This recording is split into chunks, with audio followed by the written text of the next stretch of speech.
Hello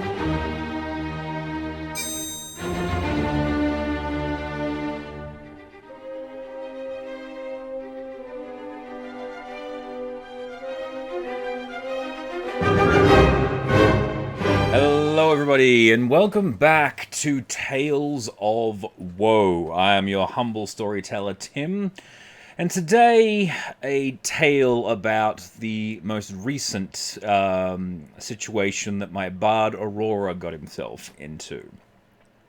I know it's been a while since I've done a Tale of Woe, and this one sort of really shook me quite a bit in terms of potentially losing my character that I've been running for the last 3 years, but also just how a run of bad dice can really just completely screw you over in one of the worst ways possible.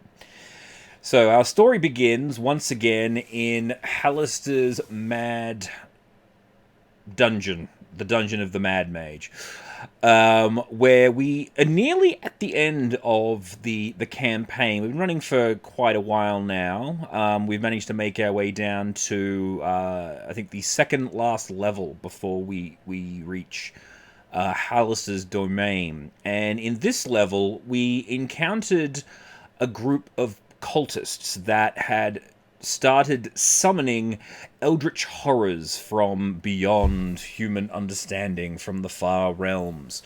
And when we got there, this ceremony was in full swing. And the DM did a really, really good job of describing how this place was being completely changed. All the walls were sort of wiggling in and out.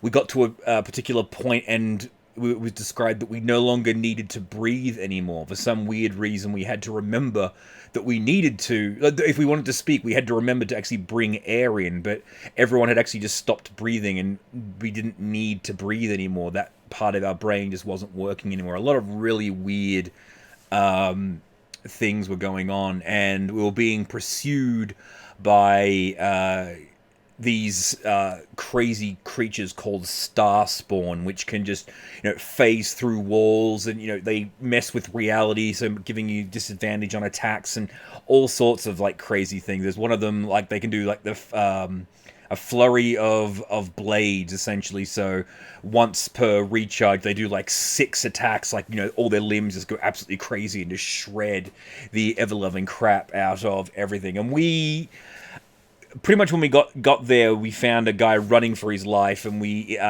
caught him and interrogated him, and he said that, the ceremony's nearly complete, you've got to get out of here, and remember to run if you taste anything magenta, which I thought was really, really weird. But, again, it was, the colors out of space and all that kind of weird stuff, so it was a really, really good descriptor for where we got what was going on in the dungeon. So, moving on, we essentially run and gunned all the way through this. We're being pursued by these massive creatures that were, we were no match for them whatsoever in our current state. And so we were just, hacking through the little ones and then just kicking our way through the doors. Eventually, when we found the stairs to go back down, our wizard, Ravi, managed to use his Staff of Power and created a wall of force and actually boxed them off from where we were, so we were able to get down the stairs and get on to the next level. We get to the next level, and the DM describes that my character, Aurora, starts getting a message in his head saying, "You need to free me. I'm trapped down here. I don't know who I am or how I got here, but I know that I need to. I can help you do whatever it is that you need to do." And Aurora's not too trusting of this voice because I smell a trap. But with everything else that was going on, and one of my tenets is that an enemy is just a friend you haven't quite met yet.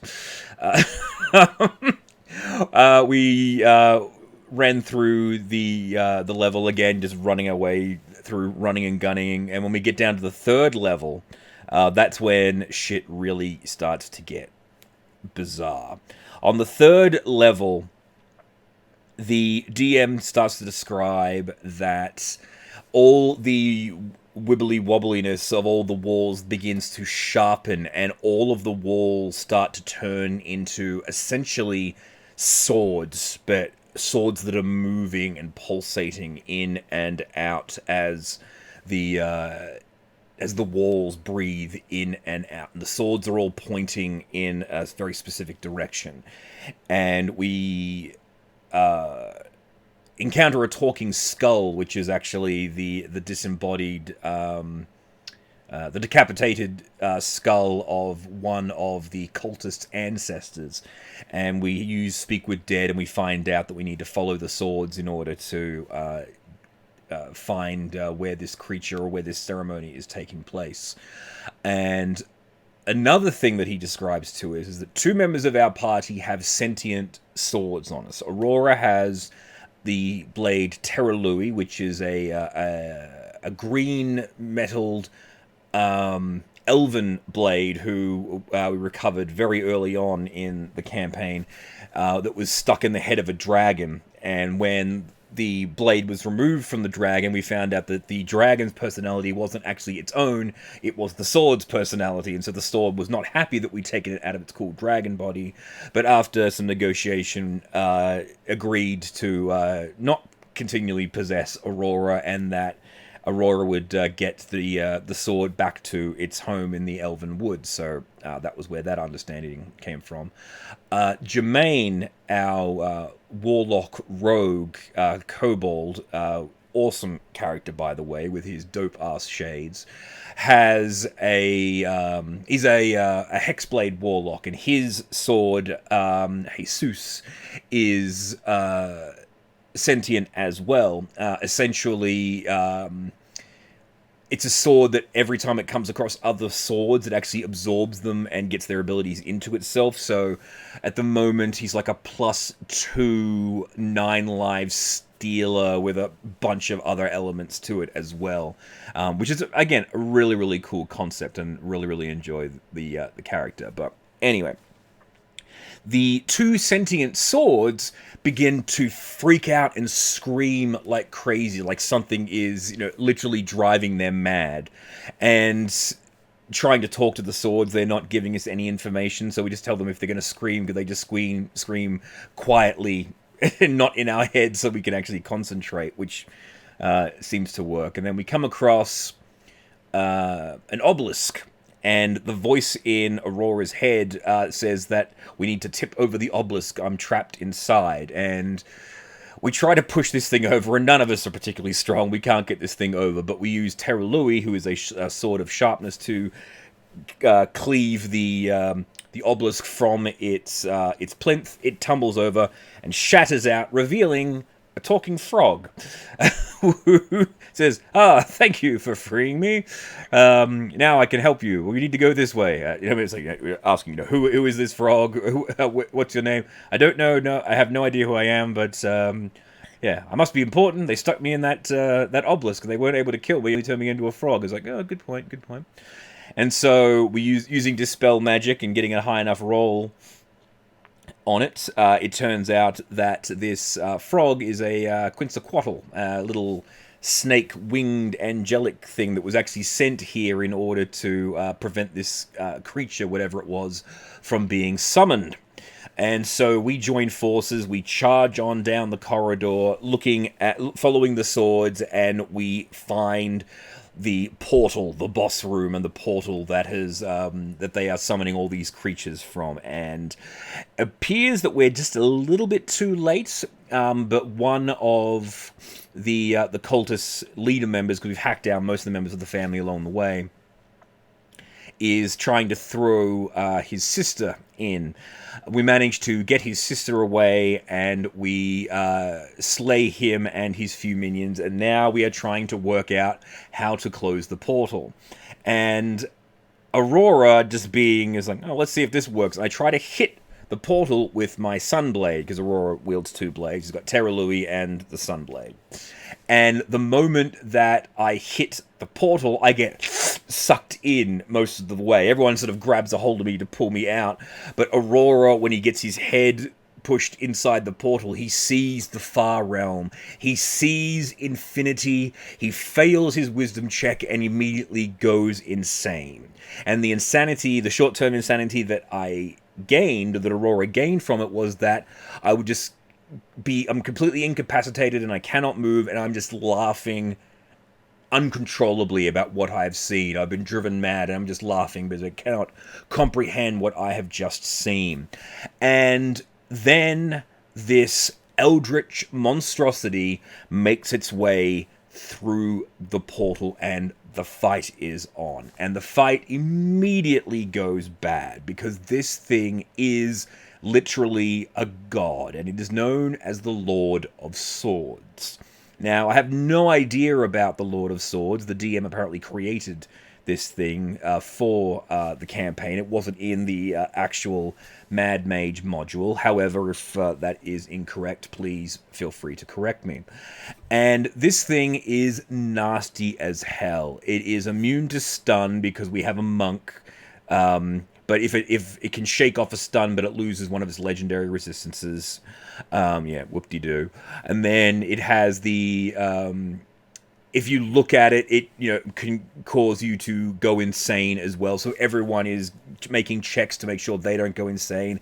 Everyone succeeds on these checks, except for Aurora, who takes on a second point of temporary insanity, and is constantly trying to, and I'm constantly trying to get out of this, essentially this lock of laughter. And the fights, the whole fight went for 4 hours of game time. I have no idea how long it was in actual story time, but it was quite a long time, at least 20 rounds, I would say, over the 4 hours. And in that time, we discover that it is immune to piercing damage because it is the Lord of Swords. It's also immune to slashing damage because it is the Lord of Swords. And if you attack it with a sword, it actually fractures the sword and attempts to absorb it into itself. So Jermaine nearly loses his patron, his Hexblade, as he attempts to attack the Lord of Swords. And then basically, it just comes down to trying to hit this thing with, like, poison effects and other kinds of magic spells. Ravi uses True Polymorph to polymorph himself from a Black Dragonborn into a full adult Black Dragon. And then that doesn't work because the Poison Breath fails to recharge enough of the time. His claws aren't doing anything to it because of its immunities, this thing. And his bite is doing absolutely nothing to it as well. So, yeah, absolutely screwed on that front there. Our monk is actually doing quite a bit of damage because it's not immune to bludgeoning damage, so she's just punching the ever-loving shit out of this thing. And the one person that could have actually done a fair amount of damage to it, with because Aurora is a sword bard, with the Sunblade, because it is not piercing or slashing, it is radiant damage. And I'd also cast Tensor's Transformation to give the additional force damage right before I got bushwhacked by this insanity. Would have actually affected it as well. And so the one person that could actually effectively fight this thing was out for the entire fight, and it was really, really hard, just failing every single turn for 4 fucking hours and being completely and totally worthless to my party. And the thing with Aurora as well is that he always sees himself as, or he always makes the oath that he has to protect his party from whatever dangers they come across, and he will sacrifice himself in order to protect his friends. If you are part of his troop, you are one of his friends, and I was unable to do that. So this was truly a true low point, because I couldn't help my party in any way, shape, or form, because I was just completely incapacitated by this eldritch god. And eventually, because I was incapacitated for so long with the insanity, the Lord of Sword has the ability to manipulate the limbs of people that it has driven insane, and convert their limbs into swords. And so Aurora ended up losing his dominant hand, his left hand, which has now been replaced with this eldritch abomination of a sword. So he's now a bard who can no longer play his instrument because he's now lost one of his hands. And the other side effect of it was that he now has an indefinite insanity, which means that that he believes that the Lord of Swords is out to get him because he is now part sword. He is now essentially one of the Lord of Swords minions and has been corrupted by him. So a truly, truly low point in the story of the bard Aurora Borealis. I really am not sure how things are going to go in the next couple of sessions, because yes, I can use the sword attached to my arm. It still technically counts as a short sword, but whether or not I'm going to actually do that, because, you know, for fear of, you know, this thing even corrupting me even more, or causing the Lord of Swords to come for me. Because even if it may not be true in the form of what the DM is planning, because of Aurora's permanent insanity, this may be just what he believes. I really don't know how I'm going to play it, but he's going to be, I think, a lot less jovial and quite a bit more paranoid as the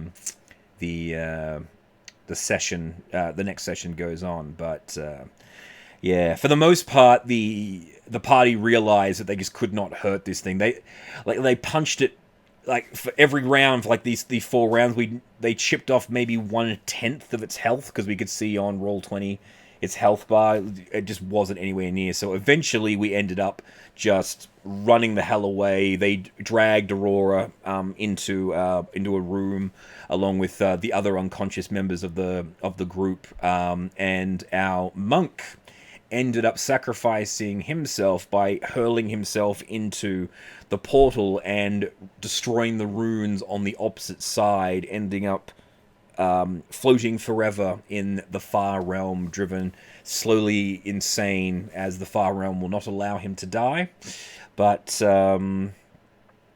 will slowly take away his mind. And so it's really a weird sort of situation. I don't really know how to feel about it, because in a way, the insanity kind of saved Aurora, because knowing that was the solution in the end, if Aurora had have managed to find out about that, I definitely would have sacrificed Aurora and thrown him into the Far Realm in order to save his friends. But being insane and being completely taken out of the fight, I wasn't able to make that decision, and so someone else had to make it. So I don't know, it's kind of a weird situation. But anyway, I hope that has been at least slightly entertaining for you all, and hopefully I'll have a couple more interesting stories as we go on to meet up with Hallister in the next coming weeks. But for now, thank you all very much for watching. Please remember to like and subscribe. I've been your humble storyteller, Tim, and be sure to come back for another Tale of Woe. Bye!